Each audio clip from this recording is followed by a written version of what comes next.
తెలంగాణ బీజేపీలో పరిణామాలు వేగంగా మారుతున్నాయి. బీజేపీ రాష్ట్ర వ్యవహారాల ఇన్ఛార్జ్ అభయ్ పాటిల్ పార్టీ నేతలతో వరుసగా భేటీ అవుతున్నారు. కొద్దిసేపటి క్రితమే ఎంపీ లక్ష్మణ్ ఇంట్లో కేంద్ర మంత్రి బండి సంజయ్, ఎంపీ ఈటెల రాజేందర్తో భేటీ అయ్యారు అభయ్ పాటిల్.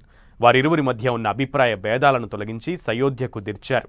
ఇప్పుడు ఆయన నేరుగా ఎంపీ అరవింద్ ఇంటికి బయలుదేరారు. గతంలో ఎంపీ లక్ష్మణ్కు వ్యతిరేకంగా అధిష్టానానికి అరవింద్ లేఖ రాసినట్లుగా వార్తలు వచ్చాయి. దీంతో అరవింద్తో ముఖాముఖిగా మాట్లాడేందుకే అభయ్ పాటిల్ వెళ్లారని పొలిటికల్ వర్గాలు చర్చించుకుంటున్నాయి. మీడియాలో మీరు అనేక రకాలుగా ఏదో పొరపచ్చాలు ఉన్నటువంటి భావన మీరు వ్యక్తం చేస్తూ ఉన్నారు.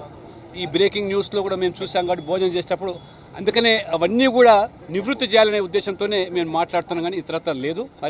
రొటీన్గా భోజనానికి వచ్చారు, పిలిచాను నేను.